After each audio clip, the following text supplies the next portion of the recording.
So thank you so much, guys, Anil and Franco, for joining. I really appreciate you guys taking time to share your story. And hopefully we will learn a lot through this discussion.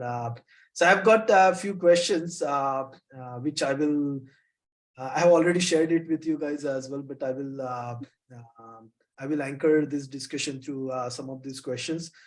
But before that, I think Anil is very well known in this group. Franco too, but those who don't know about Franco, Franco is another crazy runner. He's a super veteran, and he's on his quest to finish 100 milers. He has finished 5,300 milers. Is that right, Franco? Yes, that is correct. Super. And I think Anil has finished 1,300 milers as well, right, Anil? Yeah, in that range, 100 and longer. Yeah. Yeah, super. So let's start with journey, their Western States journey. So first of all, congratulations, guys. Anil has finished Western States in 29:43.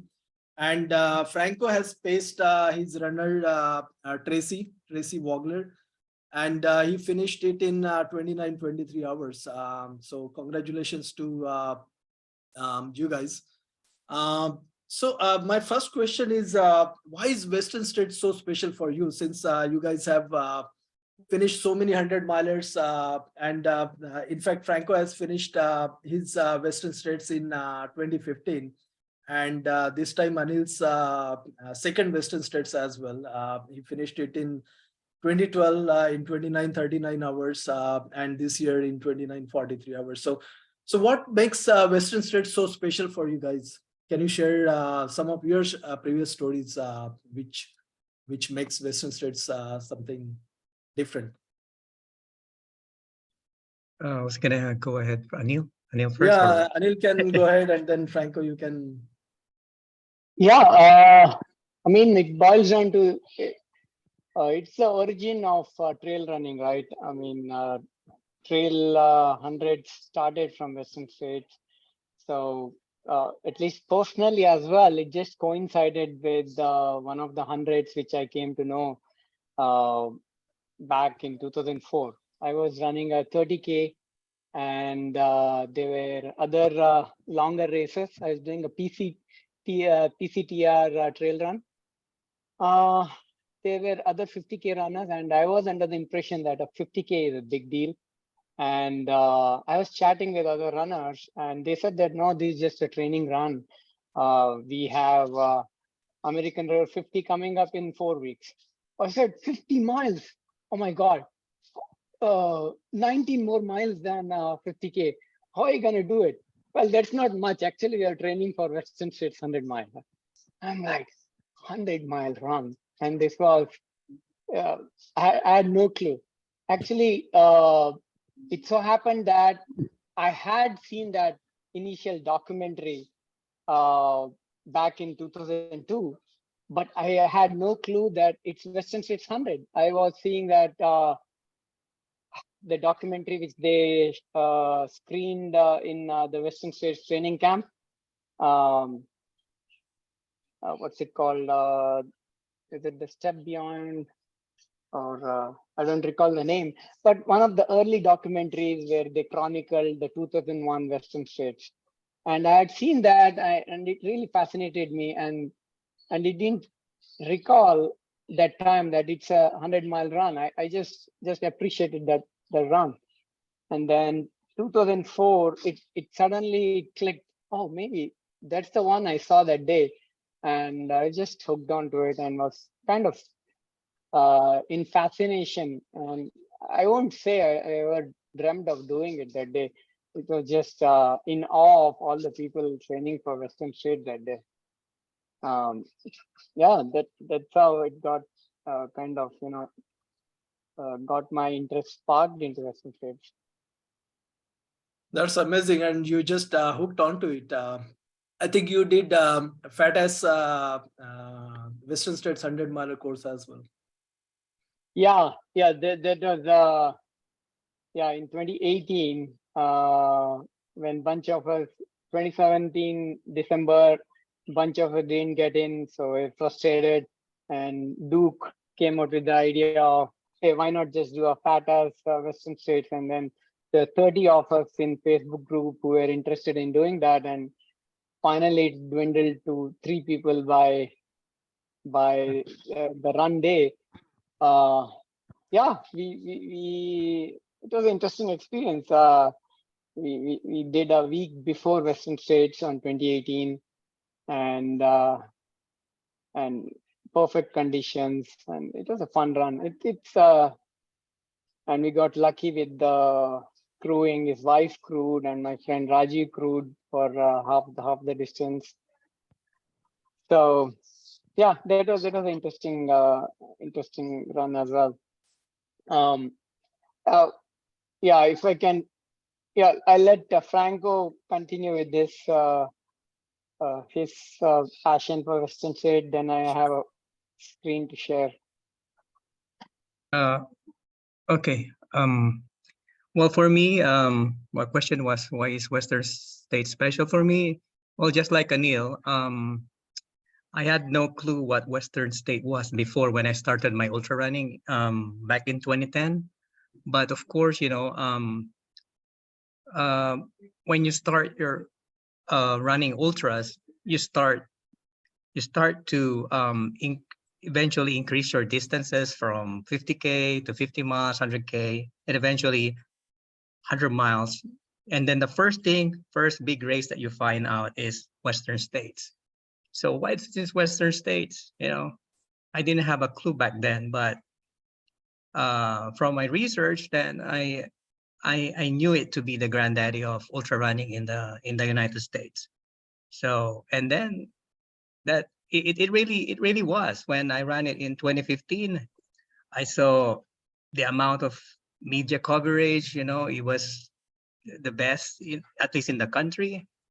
It has a lot of media coverage, a lot of people involved, crewing with pacing, and it's really fun, and it's like a party race, and from the start. So that's why it's special, I guess. Yeah, it definitely has special aura. And guys, feel free to chime in. Feel free to ask any questions if you guys would like to know anything about Western States. And as they talk about their journey, please chime in. So Anil, you wanted to share something, right? You wanted to share it now, or okay? Yeah. So yeah, I just sharing this. Can you guys see the screen? Yeah, we can see your Yes. screen. Okay. So day before.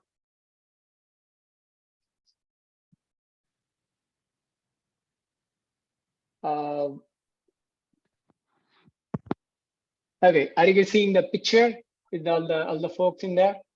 Yeah, we can see your slide too, which is a picture. Yeah. Yeah. Okay. So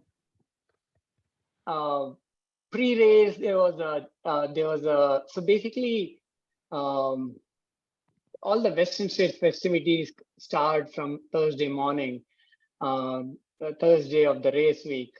And one of the topic of discussion, since this was the 50th year, was a discussion with the legends of Western States. I mean, one of the things which kind of is awe-inspiring and kind of fascinating is once you go to Olympic Valley, you'd see every other person is legendary out there. Like half the people are legendary out there, and it's totally humbling experience. Irrespective of how long you've been running, there's always someone who's run like 20 years longer, or 30 times Western States, or 25 times Western States, 100 milers. It's totally humbling to be in the presence of all these great runners. And this picture kind of was one of the kind of pretty unique moments in the whole Western States experience this year. I mean, I'll just go the brief introduction, just to capture how Sure. big this event is. On the right is, from the right, its first is the race director, Craig Conley. He himself is a 9-time finisher and 10-time RD of this race. Gordy, of course, the pioneer. Doug Latimer is the first 10-time Western States finisher who finished all of Hey, them Anil. yeah. Sorry to interrupt you. Can you put it in slideshow mode or presentation mode? There is the right side button, slideshow. As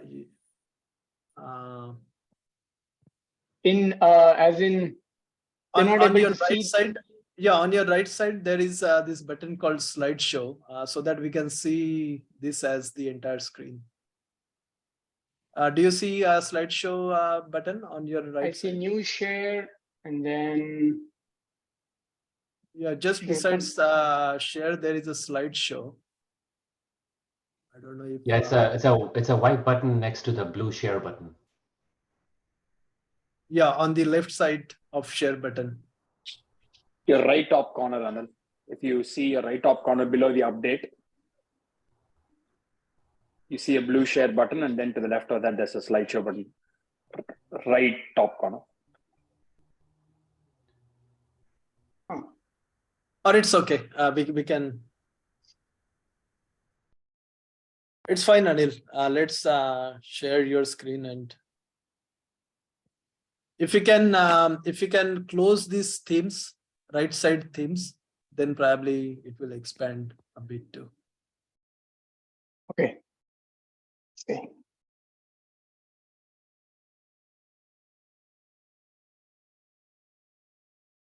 Okay, it's good enough, Anil. Let's go on. Yeah, view slideshow. Is it any better? Perfect. Okay. So yeah, from the right, it's Craig Conley, Gordy, of course, the pioneer, ran in 74. Doug Latimer after that, the first guy who did 10x Western in 10 days, all 24 hours. And even at 50, he ran a sub 20-hour Western. The next to him was one of the initial winners, initial 2-3 times, Jim Howard. And next to him is the Borg lady who was the second lady who won 3 times Western. And then was a historian who kind of helped in the early years of Western in kind of bringing a lot of the Davis Cup knowledge into Western organization as well. And the guy in the red jacket, everyone knows, Tim to admire, 25 times Western. And then I don't know the person next to him, but the 2 ladies next to them are the initial 2 RDs, Shannon and Mo Livermore. They were the RDs for the initial 5 to 6 years, who got it started, who made it official in 1977. And then it is Hal Kroner, who has won twice and was runner-up a couple of times. He was one of the elite runners during the Scott Jurek era. And to end with Casey Lecter. And these are just a small subset of people who were called out there, and this just shows the kind of the richness of this race. And incidentally, most of them were at the finish line cheering all the finishers and kind of encouraging everyone. And I think this is what makes it makes Western special. There's no race like this. Wow, there is tremendous history to this race. Surprisingly, I don't see Andresen here, and of course Scott as well. Yeah. I know they definitely belong. Yeah. For some reason they may not be able to join, I guess. No, that's amazing. So Amit is asking, how is it different from previous years as well, since you guys have run it 2012 and 2015? This year, of course, there was a lot of snow and lot of different weather patterns. So what kind of change that that you saw in terms of culture, in terms of overall fast times as well? So how was it different this year than your previous years? Probably Franco can go this time first, and then Anil second. Yeah. Okay. Sure. Well. Well. One thing that stood out is that, you know, as years go by, it's becoming harder and harder to get to run Western States. The first time I ran it in 2015, I had to wait 5 years, but now I'm waiting for my second time to run it, and it's been 8 years, and I still haven't gotten in. When next year I probably have 128 tickets. So that's one thing. And then this year, I think I've never seen the course up top in after the climb from Olympic Village, but from Twitter feeds and Instagram or Facebook, it's been reported that there's a lot of snow. So that's probably the difficult part this year. Although on the other side, it's probably good for someone who's trying to pace himself well for Western States, you know, just for the sake of finishing, because you won't be pulled into running it fast. And the year I ran it in 2015, it was really hot. I don't know, but I know it's probably high 90s, especially in the canyons of, you know, on the climb to Devil's Thumb and on the climb to Michigan Bluff. That's the hottest. Normally, that's the hottest area. So it took a lot of toll on runners. In fact, we only have like 230 or 50 finishers out of like 380 runners, starting runners. What else? Yeah, that's It definitely plays a very important role in Western States, especially in those canyons. Even 70-75 feels very different in those canyons as well, at least for me. How about you, Anil? What do you think this year? How was it different? Yeah, definitely. The hype of Western States has grown a notch for sure, even in the past 10 years, right? It was tad bit easier. It was getting difficult back in 2012. It was the last year of two-time loser. From 2013, they started. Yeah, they eliminated two-time loser because the pool of people who were in the two-time loser bucket was just growing astronomically. So, yeah, the hype of Western States has grown. The coverage of because it takes on an average 5 to 6 years, and on the worst case 11 years. Yeah, so I think most folks are seeing this as their only chance, and people are putting everything into it. There is a lot more family and friends participation by each runner. I would see in some of these big aid stations, people who don't even go to the aid station, they'll just go straight off to their crew and get taken care there, like places like Robinson Flat, Michigan Bluff, Forest Hill. Yeah, they're a lot lesser kind of solo runners or individual runners. It was a little bit more leaner. Now there are, because people don't want to leave anything for granted, right? They want every advantage they can get of finishing the course possible and get it done. In terms of the course itself, I got to know from one of my friends, Steve. He had a friend who did the course marking, and he mentioned that the initial 16 miles till the second aid station called Red Star Red Star Ridge, you have a lot of snow. Expect it to be slow going. Expect it to fall a couple of times, or just have a good pair of gloves. Take your time. Just be patient. If you're patient, you'll be rewarded later. So he had that one line, and I just kept kind of repeating myself to hold myself back in the first 16 miles until that aid station is done, because that 16 miles was pretty slow going. I was like hitting like 20-minute miles, 21-minute mile as early as mile 9. I'm like, this is a race with a 30-hour cutoff. And yeah, I was a little concerned, but I knew that there's still a lot of running ahead, and no point rushing and getting injured in the first 16 miles. But after 16 miles till Robinson Flat, it was pretty good weather, and I tried to make up some time. And then my friends were there, Kaushik and Stalin were there. They helped me get out of the aid station pretty quickly. Yeah, so that was an interesting 30 miles.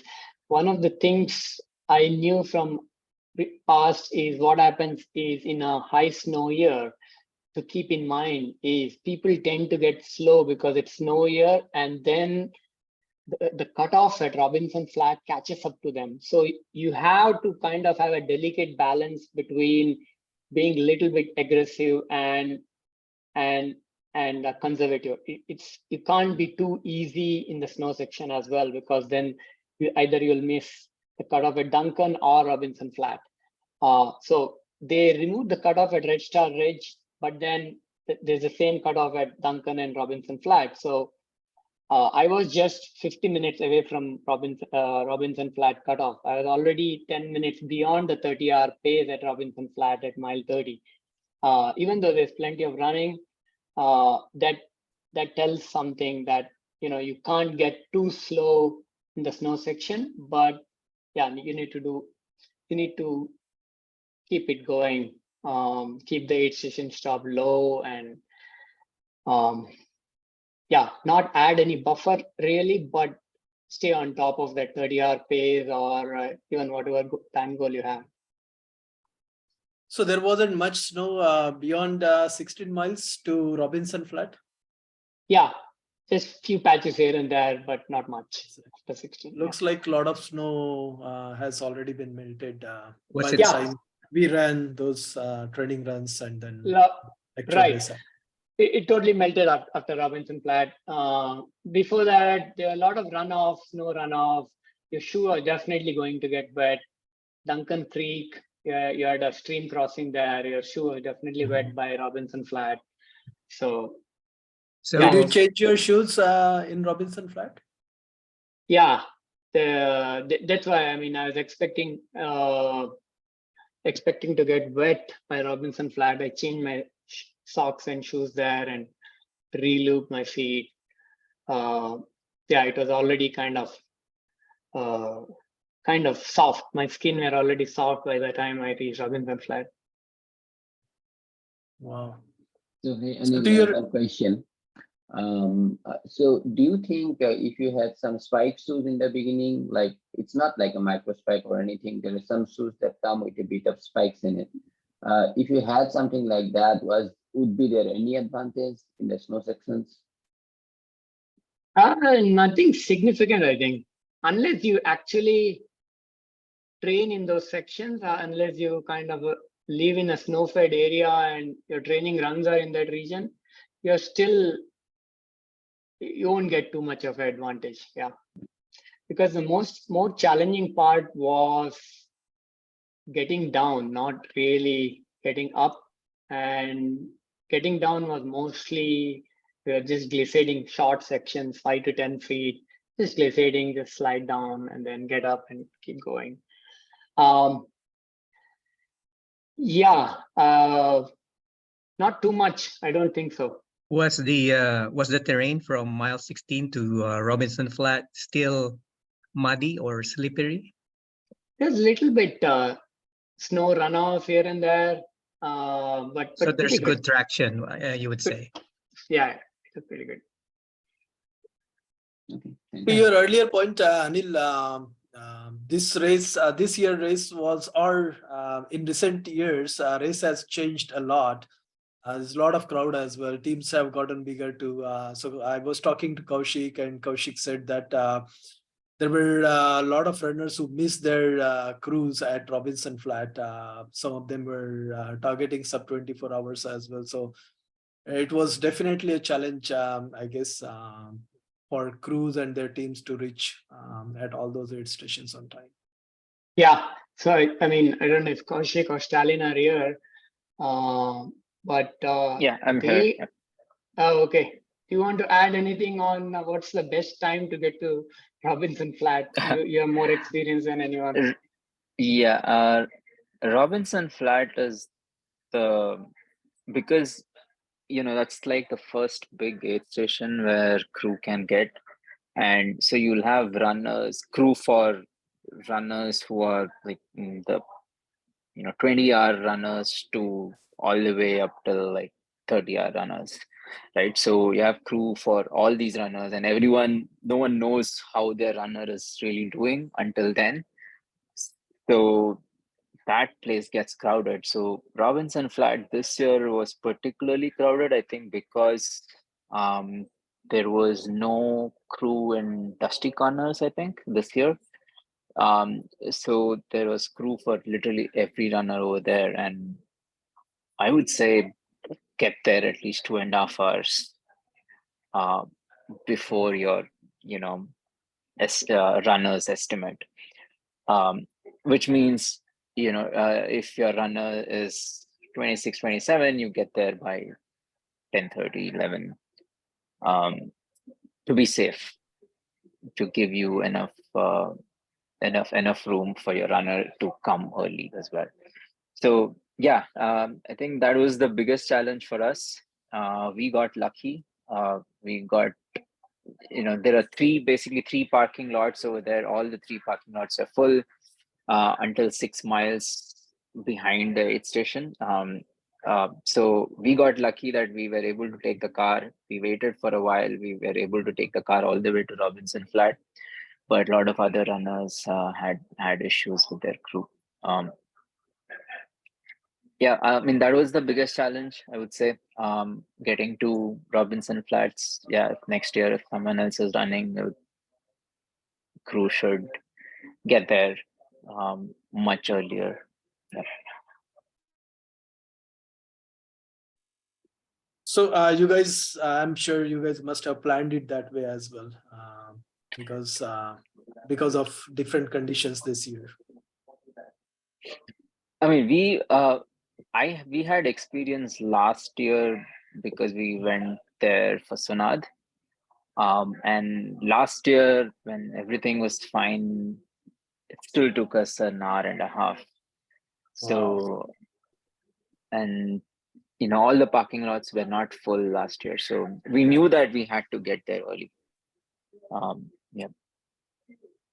Yeah, to add what Kaushik had said, right? At least I would plan to have at least 2 people going to the Robinson Flat. That way, even if the car is stuck in a line or so, the other person can hike up to the place so that they don't miss the runner. That is one option, and then the other option is try to avoid getting into the steered parking lot. Instead, if you can get a chance, directly go park your car at the Robinson Flat, because once you start supporting once you finish supporting the runner, getting back would be a big challenge, because there was a big line, and getting back to the steered parking lot was a challenge for the crew members as well. So it's, if at all given an option, opt in for directly parking the car at the Robinson Flat as opposed to parking at the tiered lot. I see. And is that the case for all the other crewable aid stations as well, or was it just the case with Robinson Flat? Robinson Flat, yes. And then for Michigan Bluff also, there is a 1 car per a runner. So they don't allow you to have multiple cars, or they don't encourage.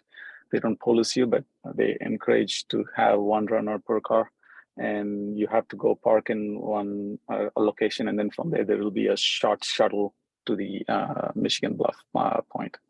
And all other places that we went was one was Michigan Bluff, and the other one is the Robinson Flat, and then the Green Gate. Green Gate is a totally separate story altogether. It's a long drive from Forest Hill. So that is something we all need to think through, whether is that the right point we wanted to see the runner, or probably Rocky Chucky is another good point to look at, see the runner.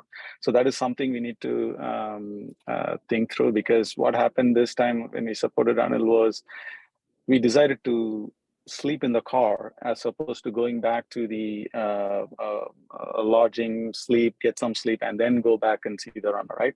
We didn't have the time to go to it, because from Forest Hill to getting to Green Gate, it is almost an hour and a half drive, literally. And then we need to go back to our lodging and then sleep, and then getting back again, it's another hour. So to cut short all those timings, we decided to go directly from Forest Hill around like from 10:30. We went there at the Green Gate, parked our car, slept there for an hour or so, and then we hiked down to see Anil. So that is something we need to optimize. That's a learning we had. But again, that is something I wanted to highlight here. Kaushik can add, Bipul or Bhavan can add on top of that.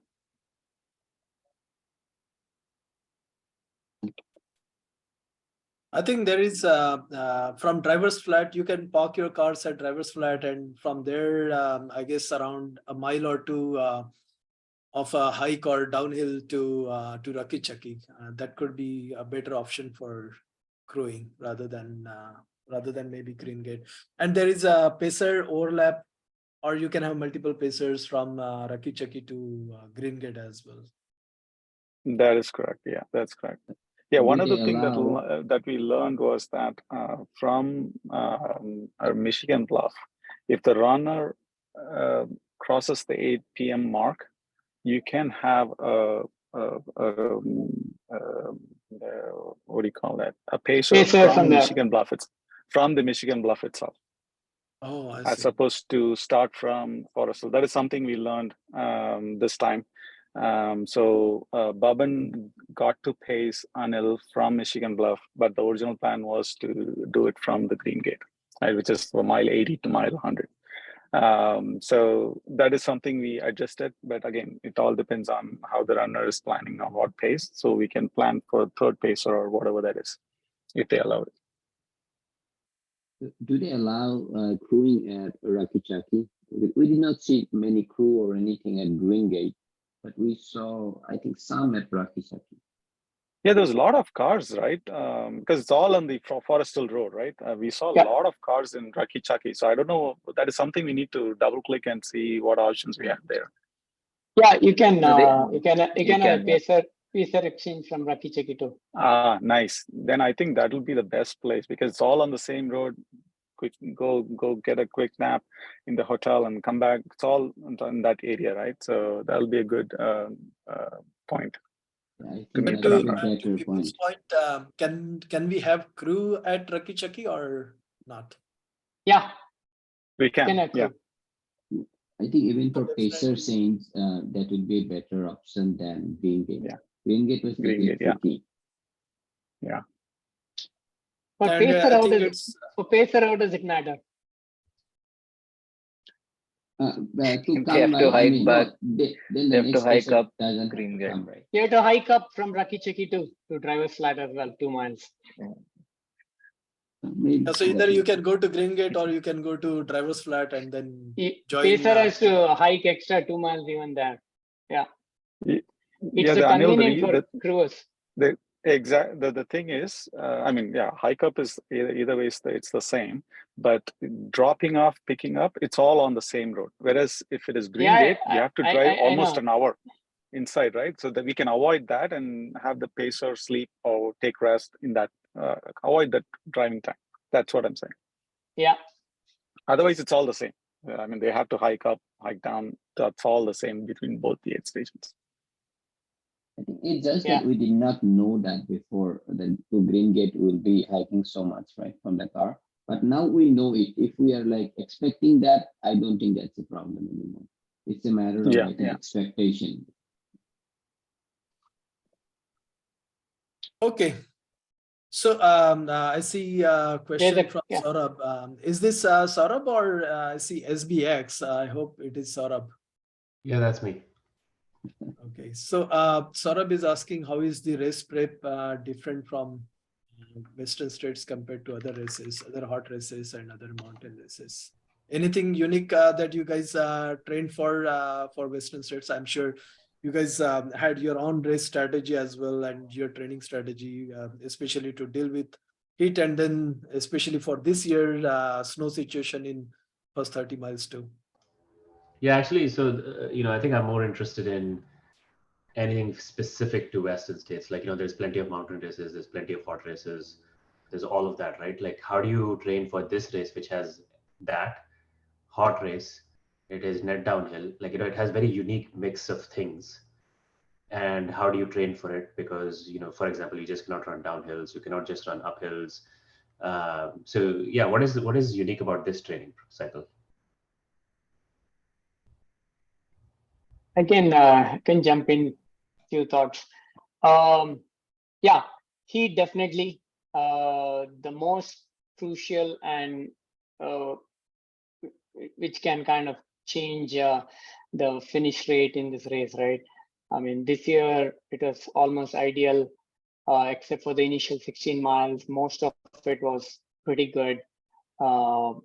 Yeah, but change it to 20 degrees hotter, the race totally changes. He definitely is a big factor. The other thing is 30-hour cutoff on a hot day is a legit time on this course. It's a running 100-mile race. You can't walk too much in this race. So you have to run every flat and every downhill to have a chance, because it'll just catch up later on. So it's a running 100-mile race. It's not like the typical most of the other mountain 100s with the 36-hour cutoff. You can hike maybe probably 60 to 70% of it.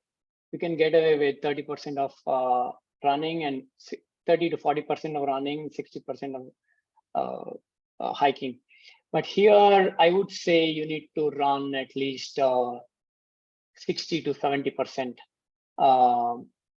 which is not a problem on a good day. Yeah, so last year, 2 weeks back was a perfect day, not a problem running this. The other thing is downhill. Yeah, definitely downhill is a big factor. So strength training plays a big role. So I intentionally did more strength training this year, having twice weight training, build up your quads, build up your hamstrings. The quads are gonna get shot in this race pretty for sure, because there's so much downhill, right from, if you look at the profile, right from Robinson Flat to Forest Hill, it's mostly just 9 miles of uphill and 21 miles of downhill. And then again from Forest Hill to River, 16 miles of downhill. So yeah, weight training, highly recommended. And then the other thing is downhill repeats. Find a section of say 3 or 4 mile downhill, something which is gradual gradient, 5 to 8% gradient, nothing like Mission Peak, but I would say something gradual, 5 to 8%, and 2-3 miles. Repeat those by running them harder. That definitely conditions, and you don't need to do them too much. In fact, 3 weeks or 4 weeks before, if you do a couple of sessions, it'll help. Okay, thanks. Thanks, Anil. And then even though you won't don't realize, but the initial 30 miles is reasonably high altitude. It's right between 9,000 to 7,000. So if you can acclimatize, that definitely helps. Yeah, it's slightly slow going there because of the altitude. Yeah, potentially you can acclimatize for that. So how did you prepare for altitude, Anil? Did you Yeah. go there before or? No, I couldn't go much earlier. Yeah. Franco, anything you want to add I to just that? assumed. Yeah, I second what Anil said, but in addition to what he said, I think it's also, you know, as he mentioned, heat is a very important attribute of Western states. So you gotta at least train for climbing steep ascents in the heat, you know, because there's two big climbs there. Or during hot races in Western states, a lot of runners probably DNF at Devil's Thumb or Michigan Bluff. So you gotta prepare yourself, heat train, and do steep ascents on those two big climbs. After those two, when you reach Forest Hill, it'll be smoother as long as you're able to preserve your body and you're still in good shape. Then you have a very good chance of finishing Western States by then. Thanks, guys. I think a And lot of the good points. Yeah, the other thing I would say is train more on terrains which are 5 to 8% gradient, where you can run most of it. Try to run most of it rather than really steep. Yeah, steep. I mean, isolated training is fine, but most of the training runs and the long runs, try to keep it in the 5 to 8% and try to run them during the training at least. That will help in being a better hill runner. Anything on nutrition, Anil and Franco, especially it being a hot race, would you do anything different on nutrition or hydration? Yeah. During your training? Okay, go ahead, Anil. Hey, go ahead.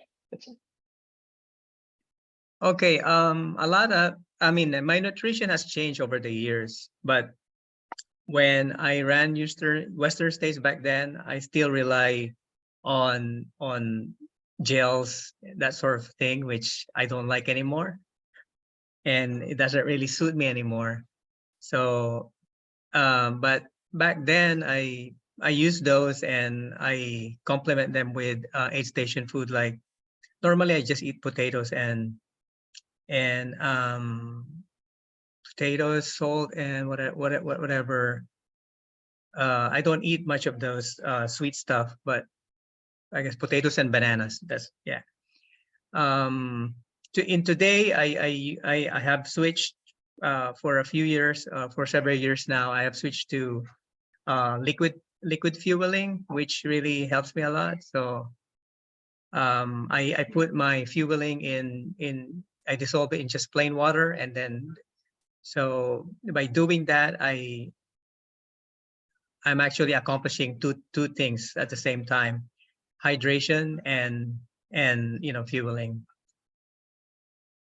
Mm-hmm. Is this Roctin that you use, or any special other electrolyte? Is it Roctin? Is it Roctin that? No, I actually use dextrose powder. Okay. So it's a form of glucose. So it requires no processing at all. You know, it's direct energy. It may not suit everyone, but to me it works. I see. Yes, Anil? Yeah, I was pretty conscious about heat and not eating too much solid. So I try to stay away from eating too much solids all the way until Michigan Bluff. So my main nutrition was just tailwind and gels. And then occasionally I had some Ensure, but predominantly just stuck with the liquid nutrition and At the aid station, just potatoes and watermelon. Yeah, and nothing much. After that, of course, it's Bipul's Khichdi, and I was there at Michigan Bluff and Forest Hill. That definitely was, it definitely spiked me up, and yeah. But I try to stay away from solids until at least halfway is done. Just because stomach, especially in a hot race, stomach tends to take more toll in processing solids and liquids. Okay. So you guys touched upon lots of aspects as part of your trading strategy as well. But as part of race strategy during your race day, any advice for us in terms of any specific segments? How was your pacing strategy for some of those segments? You talked about nutrition and hydration aspects as well. You changed shoes at Robinson Flat. So what was your overall strategy considering, especially this year's race, right? First, you will get snow and then it won't be too hot, but it would, canyons are still quite warm. So what was your overall race strategy in terms of overall pacing and leveraging your crew and pacers during the later part of this race? Anil, you can go on first. Yeah, I wanted to run in the 27-hour range. It didn't happen that way. Mainly my idea was to run 7.5, 8 hours till Robinson Flat, but I came in, I think I left around 8:20. So maybe about 30 minutes slower by the time I reached Robinson Flat. And then I thought maybe I can still do like a 6.5 hour marathon. It's almost like a 25 miler from Robinson Flat to Michigan Bluff. So I left at, I think, around 8:20, 8 hours 20 into the race. So 6.5 is 15 hours. So I was thinking maybe I'll reach around 8 o'clock, but that 6.5 took 7 hours. So I reached around 8:30. Yeah, I don't know, for some reason I couldn't run as well as I wanted to on the relatively the runnable section. And then after 8:30, there's a quick so Robinson Flat was a quick turnaround, I think 4 or 5 minutes. And then again, Michigan Bluff was relatively quick, maybe 5 minutes. And then Bubban joined at Michigan Bluff. Michigan Bluff to Forest Hill was, I think, tad bit slower than I thought again. So overall, by the time I reached Michigan Bluff or Forest Hill, I already was 1 hour behind, but still in the 30-hour pace all throughout. So when I reached Forest Hill around 10:30, got out of the place in 10 minutes, ate something, changed something, and I just relubed my feet and started with Bipul. This is a section which I wanted to make some time. Wanted to run 4.5 hours till Green Gate, but this is the worst section for me. And yeah, I think for me, the challenge of 100s has always been sleep, and I think I made a mistake with the kind of hotel I had. I didn't sleep well Thursday and Friday night. It just it kind of felt as if I was like a little bit sleepy by the time I was starting the race, and it kind of caught me in the night. So that section was horrendous. There was a time when I thought maybe I'll miss cutoff in my 90s, and it could have been if I continued that way. So I lost maybe 90 minutes in just 16-mile section, the section which Vipul was running with me. So 90 minutes in that section, 30 minutes in the snow section, and 30 minutes in the Robinson Flat to Forest Hill section. So 2 hours, 30 minutes I lost there. And the only section I ran to my plan was the last 20 miles. Yeah. Yeah, I would say the night portion didn't go as planned predominantly. First 30 miles couldn't do much. I think it would have been slower anyways.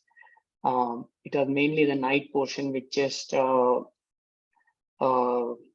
not as efficient as I wanted it to be. Yeah, typically I tend to take a couple of espresso shots, kind of tries to stay awake. Usually it works, but this time, yeah, I had a rough time. Was it sleep or was it mostly downhills as well that may have taken a toll on your feet? No, like quads are fine. Just yeah, I just couldn't focus on the trail. The only time I could focus was take a 10-minute nap, then again get back to trail. I think did 2-3 times like that at least. That's it. Yeah. And, but you made up most of your time after Green Gate as well, right? Once sun came up, probably you must be a different person. Yeah, exactly. I mean, reached Forest Hill at 10:30 and left Green Gate at 4:55. So it took like 6 hours, 10 minutes to do that 18-mile section, which is one of the easiest sections.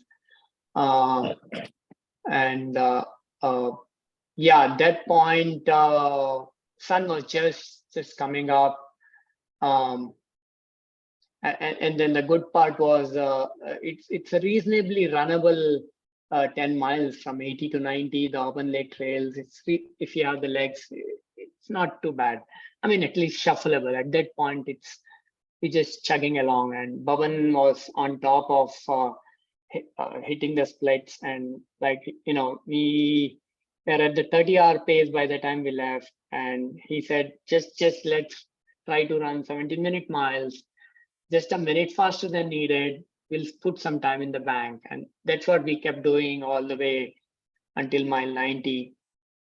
And yeah, we'll reach the aid station, take a 1 or 2 minute break, and we'll again be on at the 30-minute pace.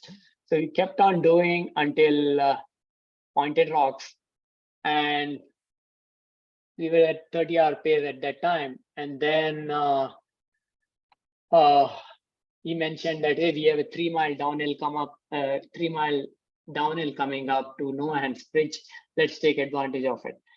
So, and then I remember that from RDL, one of the previous races, that was a nice 3-mile downhill. So we kind of ran a good 13-14 minute miles for 3 miles, and then put some 10 minutes in that stretch. So that's the 10-minute which we got a buffer at the finish. Else it would have been kind of in the touch and go towards the end. And then once we hit Roby Point, all the others joined.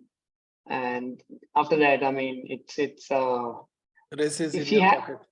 Yeah, races in your pocket, and that's just 1 mile of just you know, recollecting the whole experience right from the lottery day till the finish. It's I mean, Western States builds up so much hype all along, and frankly, it lives up to it too. Right from pre-race, I mean, lottery day, training camp, pre-race, and the race day.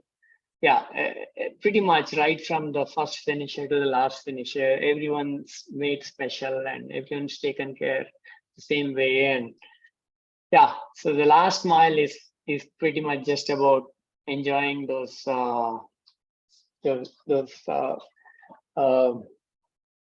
tough moments you had during the race or during training, and just reveling in your finish. Yeah, I mean, it's always good to have multiple goals.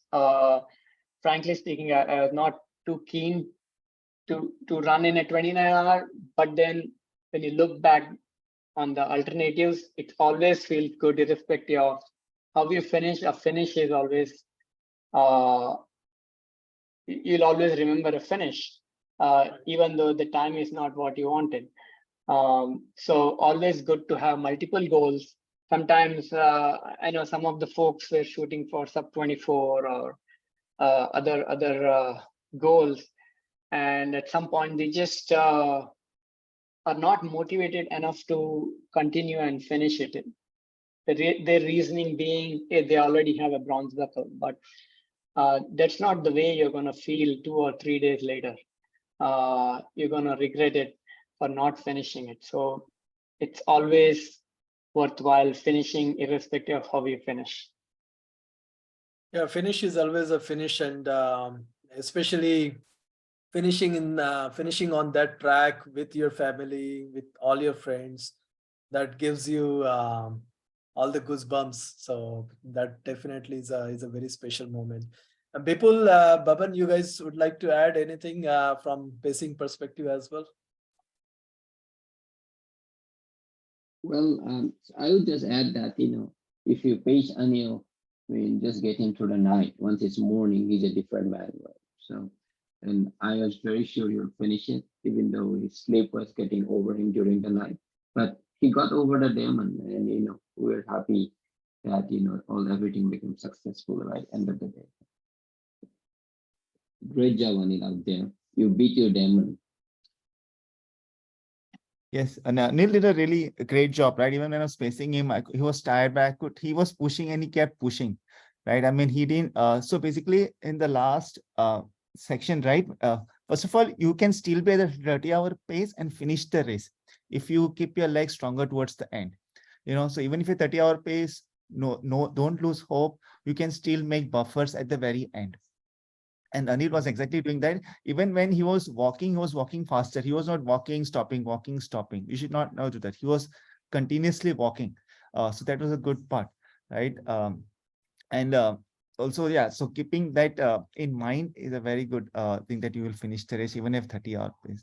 Also from Michigan Bluff to Forest Hill, initially it goes up, like people are tired, right? And then the downhill comes. The downhill is very, has a lot of routes. So it's so you have to be very careful in running those downhills. You keep, and it's also getting dark at that point, and there are too many routes there, and it's and the soil is also very loose. So you should be careful on those up downhills. And then after the stream you go uphill, and then a black top comes. There you can make up some a little bit jogging to the Forest Hill part. Yeah. So this so yeah, and otherwise, yeah, just be on top of the 30-hour, just stay at 30. Even if you're tired, you can go to 30-hour, get some energy, and then make up speed at the end. And don't push unnecessarily. Keep your legs strong for the last 10 miles or so. In the final 20-hour section, make sure the legs are strong for the last 10 miles because you can really make past it. So, Great Franco job to was you also guys a pacer, as well. right? Franco was also a pacer in there. So Franco, what are your inputs as a pacer in those sections that you did? Yeah, in fact, for Franco, I think his runner was very close to cutoffs, I believe, Franco, right? He was, I think, 15 minutes or so to cut off, and then you put a lot of buffer. Yeah, before I started even pacing him at Michigan Bluff, I was tracking him all day, and I was deeply concerned about his pace because I saw his splits at where was this 30 mile 30 is it Robinson Flat? Yeah. He was only 20 minutes ahead of cutoff. He got there at 8 hours and 50 minutes elapsed, so it was pretty close. So I'm glad though that when he reached Michigan Bluff, he was still about, I know the cutoff there was I think 9:30, I think. 9:30. Yeah, he was. We were 16:30. Yeah, 9:55 was the cutoff. okay. 8:55 So was the 30-hour pace. when he reached Michigan Bluff, he was 16 hours elapsed. So based on that, we have like 44.5 miles remaining, right? And 14 hours remaining, and which I think amounts to like around 18 something minute per mile. But then I look at this ultra live split. When he reached Michigan Bluff, his average pace was already 17:13. And in Western states, for a 30-hour finish, you needed like 18 minutes. Or Yeah. the exact is about 17:58 in order for you to finish it, average pace. So based on that, our strategy was basically to maintain 18-minute lap time per mile for the remainder of the race. So I initially was supposed to pace him at Forest Hill, but then, you know, he arrived past 8 p.m. at Michigan Bluff, so I started my pacing there.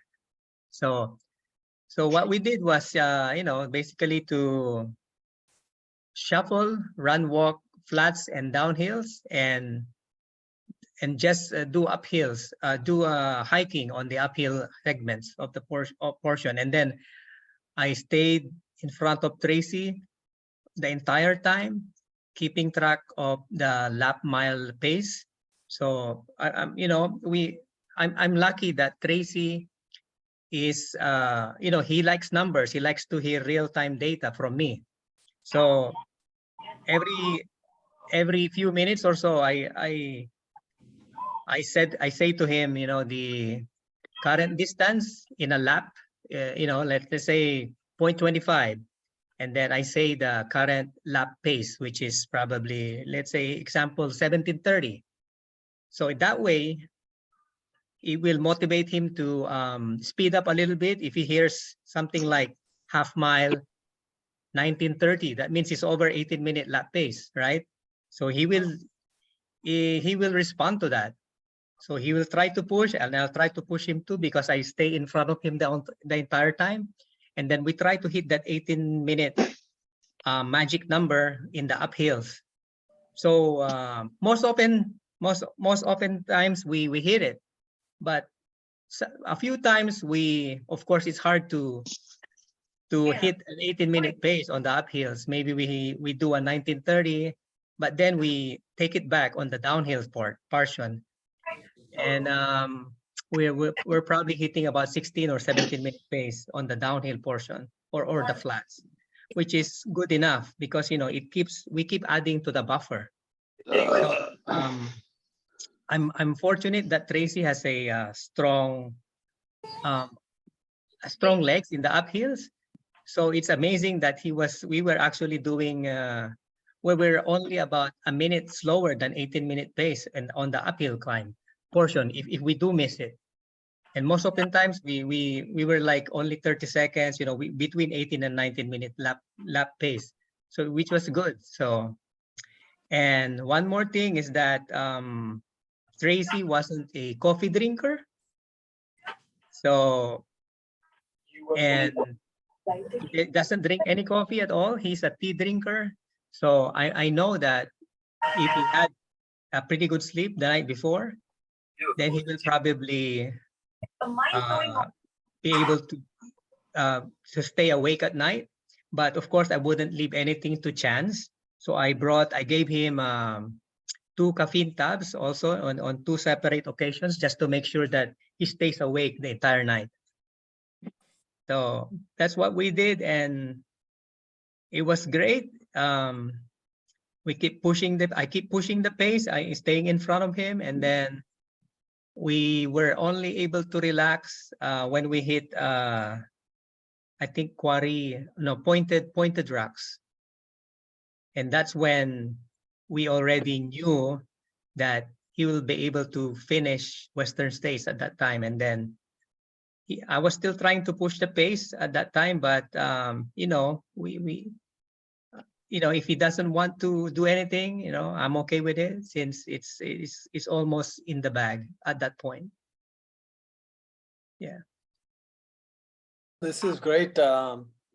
I mean, I've run with, I've met with Tracy, I think 3 or 4 years back.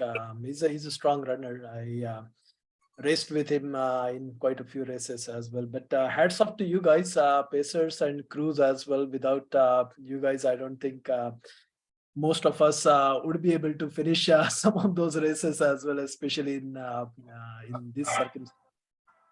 Yeah, I So mean, let- just think about just take 5 minutes extra in each of the crew points, like Robinson Flat, Michigan Bluff, and Forest Hill, and you miss the cutoff. Absolutely. So yeah, definitely crew definitely plays a vital role in getting you out of the aid stations.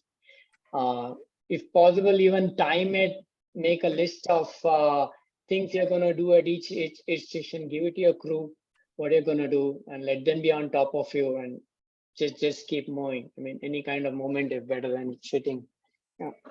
Yeah, one thing I remember when I was pacing Tracy is that we never went below 15-minute pace, lap pace. Wow. After Awesome. Yeah. after Forest Hill, we could never do it. It's the, you know, he can shuffle, but he doesn't have the speed at that point. You know, he doesn't have the. But at least we were hovering around 15:30 and 17:30 for downhill or flat. And so we keep adding a minute or two here and there, you know. So that's what's great about it. We were able to Yeah, increase our that's buffer. phenomenal. I mean, 19 minutes mile pace on uphills in that later part of the race is absolutely phenomenal. Yeah, yes. He has a very strong legs, but you can tell after he finished, his legs were trash. You know, he couldn't walk. Yep. No, this is great, guys. A lot of good inputs. I haven't taken notes, but I have taken notes in my mind.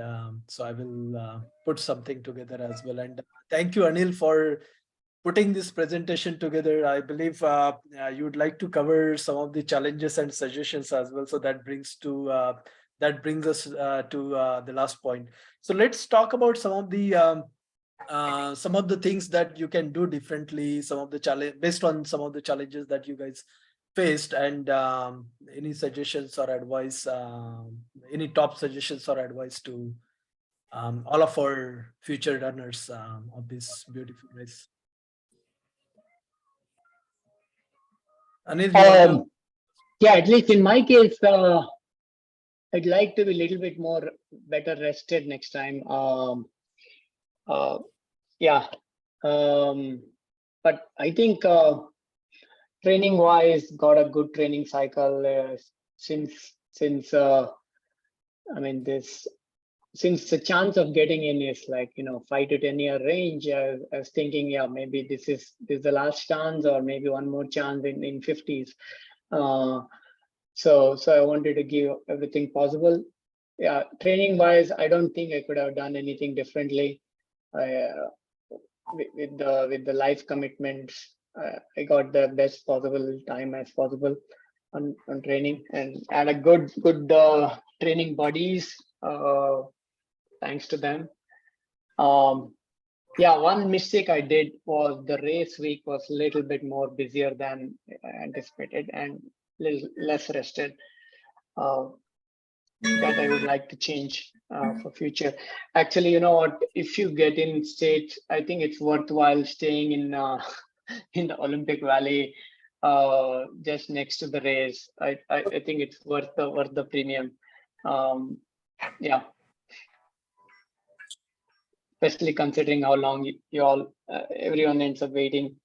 So, yeah, some suggestion I have is definitely do the 3-day training camp. Even if you are not in states, do the training camp at least 1 or 2 days.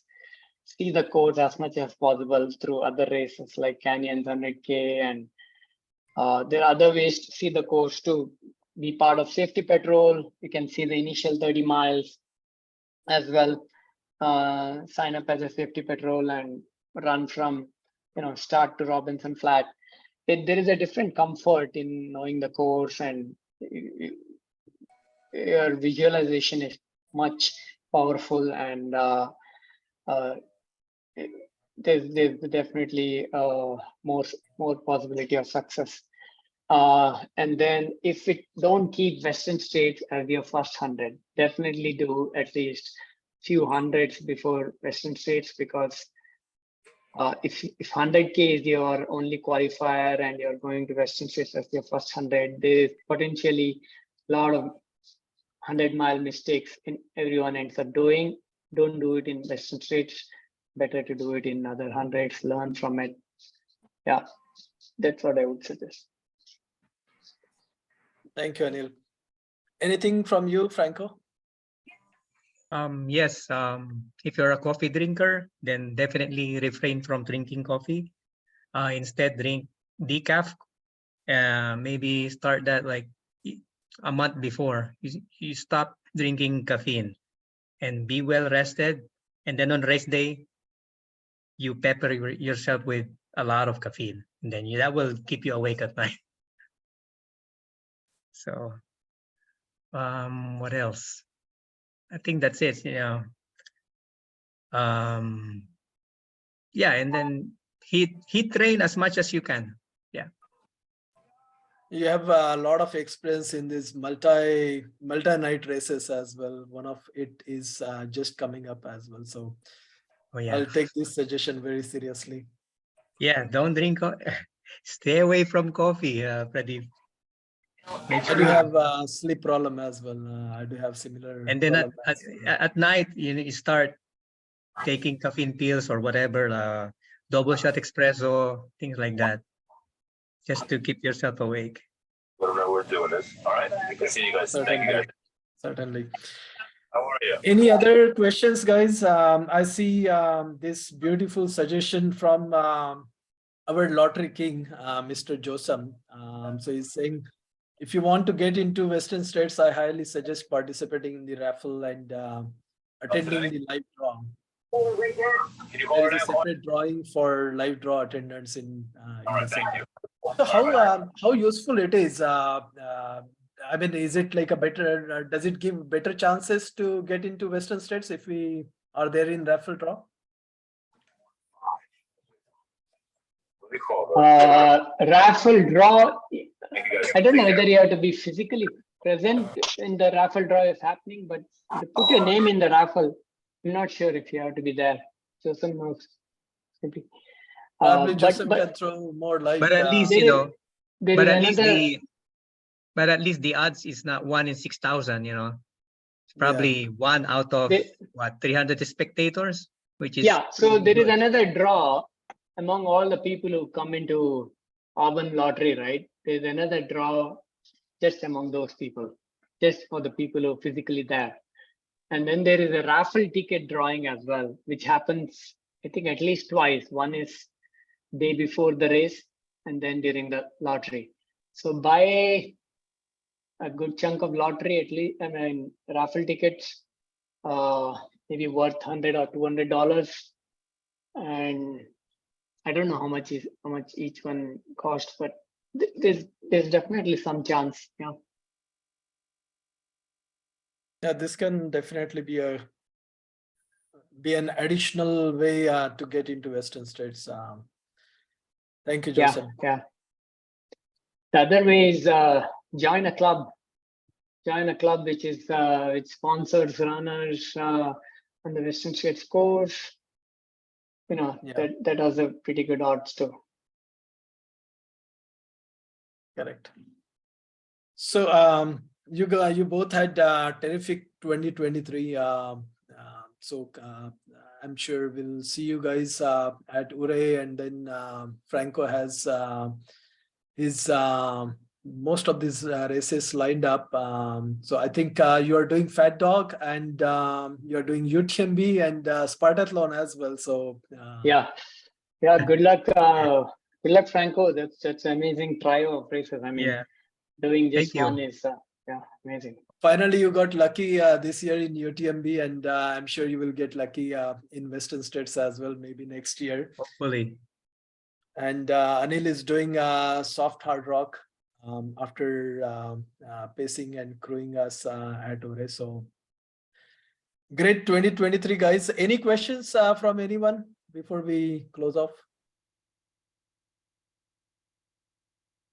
Oh, thank you, Thanks, Pradeep. PP, for Yeah. Thanks, PP, for putting together this Thank you. session. Thank you. Yeah. Anil. So Thank you. Pradeep is, yeah, good. Thank you so much, guys. Thank you, Anil. Thank you, Frank, for sharing your journey and risk strategies as well. We'll look forward to see you guys on the trail soon. Okay. All right. Thanks Thank for you, having guys. me. Thank you. See you guys. Thank you. Bye. Bye. Thank you. Bye-bye.